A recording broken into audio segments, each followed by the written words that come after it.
Hello and welcome to the morning show teeing off with Revsportz. A very good morning to all of you present.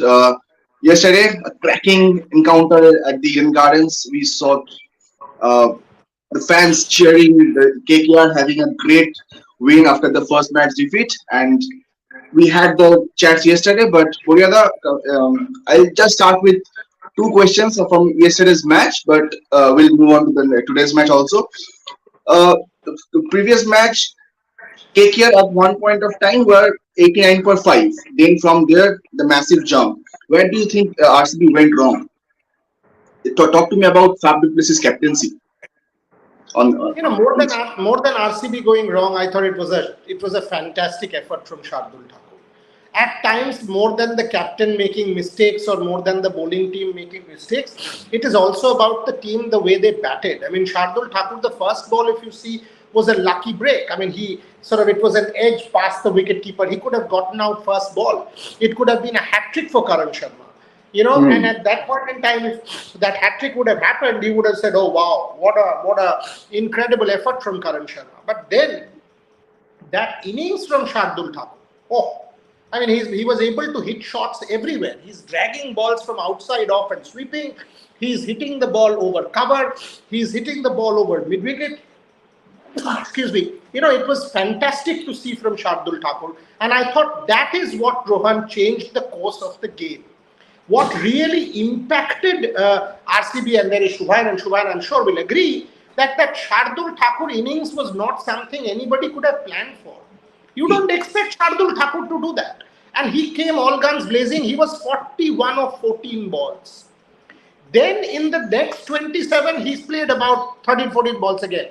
But the first 41 runs of 14 balls, he destroyed RCB. That was out of syllabus kind of. And Rinku Singh played a lovely fiddle. He was sort of giving Shardul Thakur the strike, and this guy went berserk. That's where the match changed within 2 overs, and that's what we keep talking about in T20. That in 2 overs, the game can completely go out of your control. Once it happened, Faf wasn't able to get it back. Exactly, Shubhan. Same thoughts. I want to hear from you that it was more of a KKR playing well rather than RCB going wrong. Your thoughts? I think RCB did sleep after that 89 for 5. They were a bit lax after that, I felt. And as Boria said, they didn't expect Shardul Thakur to come out and destroy us. After getting Andre Russell for a golden duck, you expect only RCB to do this and concede the game to a Shardul Thakur, that too with the bat. I think after that, RCB never recovered. They did start well when KKR introduced pace up front, which was surprising. We discussed it in our post-show last as well. But as soon as KKR brought in Sunil Narayan, Varun Chakravarti, and then Suyash Sharma, RCB fell like a pack of cards. Boyada, Suyash Sharma, what a fantastic, day he had. The young guy, discovery from. My point is these are stories of the IPL. Every season you have one Suyash Sharma or two such people coming up, and this guy looks. It was kind of Abdul Qadir kind of action. I mean, that kind. He was walking up to the wicket like that, and obviously he has flowing hair. He has a bit of character. So it was good, and the most important thing is, yes, he bowled some loose balls, but he also bowled wicket-taking balls and picked up 3. Now, if you give me 2-3 wickets and you go at 7, 8 and over, how does it matter? You've given us 2-3 wickets. So this KKR spin trio, and this is a question I had asked of Shubhan in our pre-show yesterday, that look, when you have a Nareen, when you have a Varun, when you have a Suyash, now that is an extremely good spin trio. Why don't you prepare wickets like that? Yesterday, if you see, the wicket did help the spinners, and the spinners destroyed RCB. Oftentimes, you can make your own home a fortress. If you are able to do that with the spinners, then automatically KKR, which is perhaps not the greatest side on paper, gives themselves that edge. Suyash Sharma made that sort of thing possible by adding to what Varun did, by adding to what Sunil did. But now he will be watched. He was an unknown commodity game 1. Now people will start studying him and taking note of him and all of that. Can he continue with the same kind of impact? We've got to wait and see. Exactly, and I think Shubhan is facing some problem, but Coming to today's match, Buryada, fantastic game again. The South African players will be back for SRH. Malcolm will take over the captaincy from Bhuvaneshwar Kumar. How would you rate Bhuvaneshwar Kumar's captaincy in the previous games? Poor. That is as simple as that. Poor. I mean, Hyderabad Sunrisers was not even in the contest. They unraveled. I mean, if you take a look at that side, and you know why? Because Bhuvi is not at his best. Bhuvi has to be at his best to be able to inspire the team. He's not a regular captain. For an irregular captain to be able to sort of inspire the team, you have to be at your best with the ball. And unfortunately, I think Bhuvi is no longer the Bhuvi of old. Bowling at 140, moving the ball, India's premier bowler. That's not the Bhuvi we are seeing now. And because of that, I think the problem with Sunrisers was magnified. So they did not look the part. Shubhan made the point last night as we finished the show about Marco Janssen and Aiden Markram joining and how that kind of sort of will rejuvenate the Sunrisers. He's spot on. Because you need someone, Markram is in good form. He'll be able to lead from the front. If you see his last performances for South Africa, he got a 70 odd, even in the last game or the second last game in a T20I. Marco Janssen, left hand, 6'7", tall, getting real pace, will be a real handful against any bowler. Tall left armer, you've seen what happens with the Reece Topley. You've seen what happens with the Mohsin Khan. So you will have enormous impact with the Janssen, plus he's a good batsman, right? He's a good batter, lower down the order. I think these are important inclusions. Again, on paper, Lucknow Super Giants are a better side and on form. But don't go by all that. You've seen what happened with KKR. So Lucknow is the key for Lucknow is what KL Rahul will do with his own mind. KL Rahul is a top player, no mistake. But if you look at KL Rahul, I think there is fear of failure. And I've known KL Rahul for years. He's a solid guy. But he puts too much pressure on himself to perform. And by doing that, he oftentimes he's battling demons in his own mind. If KL is able to overcome that, you've got a Kyle Myers, you've got a Quinton de Kock. All you need to do is drop yourself to 3 or get Quinton to bat 3. Think of it. A Kyle Myers, a KL Rahul, a Quinton de Kock, a Deepak Hooda, a Marcus Stoinis, a Nicholas Puran. Come on, man. That is a batting lineup that can destroy anybody. So all KL needs to do is that mental adjustment. Yeah. Lots to discuss on this. Shubhan, KL Rahul, Quinton de Kock coming back. What could be the change? But before that, Aiden Markram coming back for SRH, taking the captaincy. What do we expect from today's match? Before we go to other questions. Akram as a captain has sort of a golden touch in himself. He won the under 19, he won the SA20. He has a decent squad. He has a decent squad at his hem. I think they are a very good squad on paper. But yes, they need to fire. They need to fire all cylinders. They need to perform on the field. They have the squad, and of course, as Boria said, Marco Janssen coming back, a proper all-rounder. Markram in terrific form for South Africa, did well in SA20 as well. So a good handy addition to this SRS side. Plus, it always helps when you have your mainstream, your main leader back in the camp. So good to see that.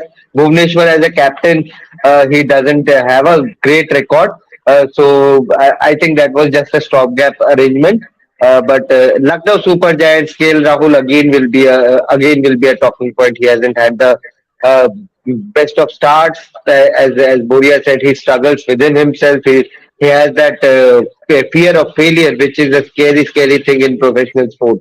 As soon as you have it, all your focus is on not failing rather than performing for your team. That's a dangerous combination. But at the same time, I would like to see KL drop at number 3 and let Myers and Quinton de Kock open. I think that's the best for the team right now. KL isn't in the greatest of form. So KL at number 3, he can then anchor the innings according to the situation, which he does phenomenally well in IPL. And Quinton de Kock, Kyle Mayers, I think that would be an exclusive partnership, opening partnership. So let's see. I'm backing SRH to do well today. But let's see which KL Rahul and which Lucknow Super Giants come up tonight. Buryada, Marcus Stoinis is making way for uh, Quinton? Possibly, because in this team at this point in time, you can't drop a Mark Wood. He's got 150 Ks, so he's again. I mean, express pace is important. Whoever you are playing with, express pace can rattle you. You know those Yorkers, however good you are, and against a Sunrisers side which has some domestic Indian players also in that batting department, express pace. I mean, can a Rahul Tripathi stand up to 150? And score quick? These are questions. I mean, Rahul Tripathi doesn't really face 150 in domestic cricket. He's not even used to it. So he's a good player in IPL. But 150 kilometers, 147, 48 kilometers is not easy, boss. I mean, that is why Umran Malik gets a bag full of wickets in this format, right? So Mark Wood is a certainty. Nick Puran, given the way he's gone, 36 of 18, 36 of 20, is in real good nick. You've spent a lot of money and he started to justify. So how do you drop Nick Puran? You should not. I mean, and he's keeping wickets, allowing KL Rahul that freedom to focus on the game without having that additional burden of keeping wickets. So Nick Puran is part of your schema.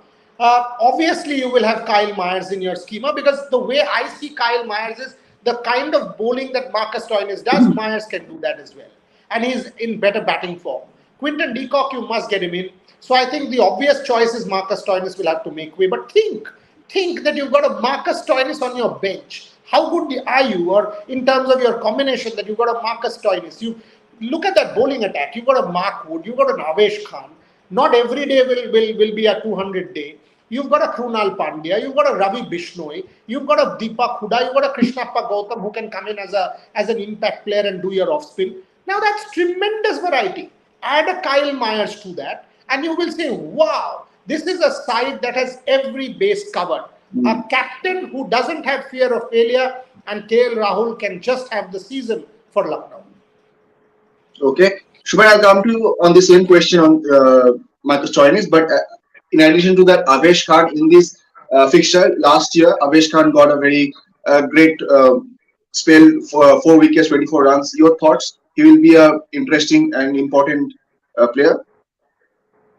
Of course, he will be. He will be. When for Delhi Capitals, when he was a pair with Andik Nokia and Kagiso Rabada, he used to bowl. He used to try and match their pace, and that is where the emergence of Avesh Khan came. 145 flicks. He was bowling good Yorkers. He was picking up wickets, and that is where Avesh Khan became a household name. Where that is where he came to the Indian setup as well, and again now that he has Mark Wood, we are now seeing him again bowl 140 plus consistently. Um, he didn't have the best of seasons last time around. He went for runs, was dropped from the Indian team. And this time around, he has started well. He has looked good. The support of Mark Wood, the fear which he instills in the mind of batters, that is going to help Avesh Khan pick up those wickets because you generally don't know whether I can you can attack a Mark Wood properly or not because 150 plus is more on the mind rather than you seeing the ball properly. So Avesh Khan can become your likely target, and that is where Avesh Khan, if he bowls well, can pick up plenty of wickets in this LSG setup. So Avesh Khan should have a had a good start. Now it's time for him to pick his game up. Yeah. Well, you were going to add something to it because I saw No, he's you. spot on. He's spot on. I mean, Shubhan is spot on because Mark Wood, you've got to hunt in packs. You know, Avesh Khan alone is perhaps not ready yet, but the moment you hunt in packs along with the Mark Wood, you are ready. And that's what will help Avesh Khan in this particular tournament with Mark Wood around. So it's a different proposition. It's a different proposition. And Avesh Khan, such a great story. I mean, passing through Delhi streets in front of a cycle shop and you wonder, will I ever get a bicycle? Excuse me. Then you tell your father that I want a cycle, and your father buys you a cycle with which you start going to school, and then you pass that cycle shop in a major luxury car, and you think this is what I started with. That's how dreams are fueled. That's how dreams are fulfilled, and that's what the IPL does. That is why. Think about it. You're going, a young kid going with his father thinking, can I ever afford a bicycle? And that same kid taking his father to the same shop in a car saying, hello, look at this, we've come of age. Great story. 10 crores for Avesh Khan. That family has been transformed forever. That's what matters, Rohan. Not who wins or loses. To hell with it. KKR won yesterday, RCB will win today. Big deal. But what is important is how the IPL creates these stories day in, day out, making for aspirational tales in Indian sport. The moment someone sees a Suya Sharma, an elder brother will tell his younger brother, you go play, there is a future in you. And that is what the IPL does. Exactly. These are stories that you actually remember. You see the big names hitting, but the small stories, these are the stories that touch your heart. Pureda, my favorite part of this conversation, the fantasy teams. Please go on with today's fantasy team that you. Uh, Yesterday I told someone on air, I think I told Shopnil, I said, hello, everybody will say RCB, and I said it on air. I said, you want to play the major league, make, Shubhan was there on the show, I said, go with KKR. Just go with KKR, and you go with KKR and they win, and you win big. See, that's the whole point. There are two teams. Make two teams. Simple. Record this part. This is a fantasy 1 minute lesson. Make two teams. One for the major league. Say many teams, crores of teams playing. Second, for a minor league with friends or whatever it is. The number of teams limited. When it is the number of teams limited, go with a predictable team. Why? Because the number of players are limited. Don't take a punt there. So today, for example, go in with a captain who is possibly a KL Rahul or a Kyle Myers or an Aiden Markram, who you know is a sure shot, almost a sure shot, right? You have a Mark Wood as vice captain because you know, and you keep an Umran Malik in that side, keep a Marco Janssen, because go with predictable players. In your minor league, which is where, sort of the major league, where you have lakhs and lakhs of teams playing, you know people will be predictable. You know they will go down this route. That is where you go with punts. Now, who are your punts?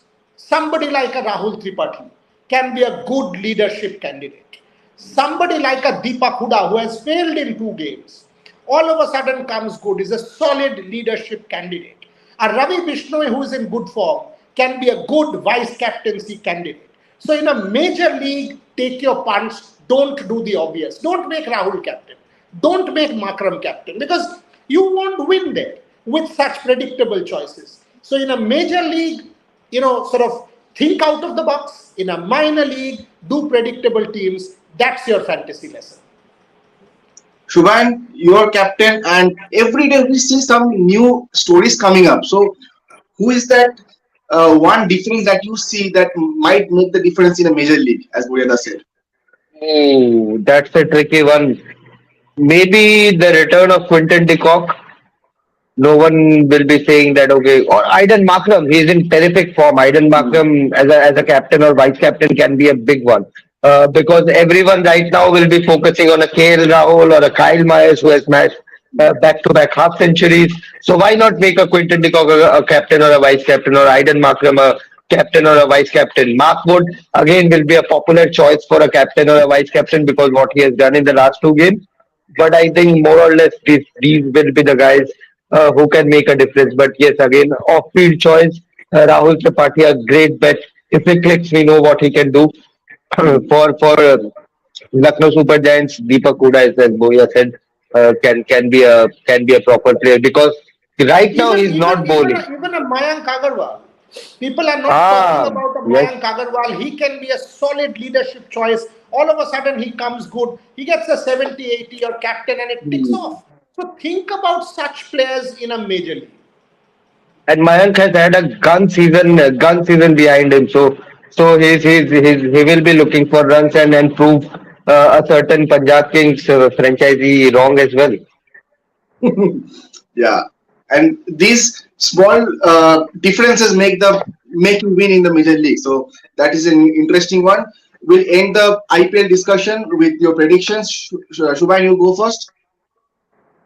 I think I'm backing Sunrisers Hyderabad to win this one. But I don't know. Whatever I'm saying, it the opposite is happening. So No, you said it's you been won. a topsy turvy. Huh? Apart from CSK, all my predictions have gone wrong. So it has been a topsy turvy start for me. Boyada? I'll go with Lucknow because I think they're a better team. I'll go with Lucknow, and I think Hyderabad Sunrisers mentally is fragile. I want to see how Aiden Markram does. I think Lucknow Super Giants with the inclusion of look, they almost chased down 217. At least in the first 6 7 overs, they were on course. In fact, till the time Nick Pooran got out, 15.3, 156, they were on course. So 5 overs 60 in a 220 match is very doable, right? So that's the whole point. So I would go in with Lucknow, but as Shubhan said, in this format, it is impossible to predict. But that one guy putting his hand up and will kill you like yesterday, Shardul Thakur. So how does it matter? Let's enjoy the game. Let's enjoy the performances. And if you're playing fantasy, go win. That's it. These And are the if you are fun parts. watching it with me, you are going to learn some Bhojpuri as well. Yeah, Shubha, I am watching the IPL in Bhojpuri now. After you said, I'm really enjoyable. Today you should More also than try Bhojpuri. enjoyable, more than enjoyable. It is an opportunity to learn a new language. So why not? Exactly. And today is World Health Day. We'll have a day-long conclave on that coming up. Yesterday, me and Trisha went for the uh, shooting part, and we had the doctors and athletes talking up on the important topics on health that we do not discuss quite openly quite often on the uh, in the open platform. We have a day long conclave for that. We'll have the IPL pre-match. We have lots of articles lined up for you on the website. So keep watching our platform, See, and the we'll. point I want to make here, Rohan, the point I want to make here.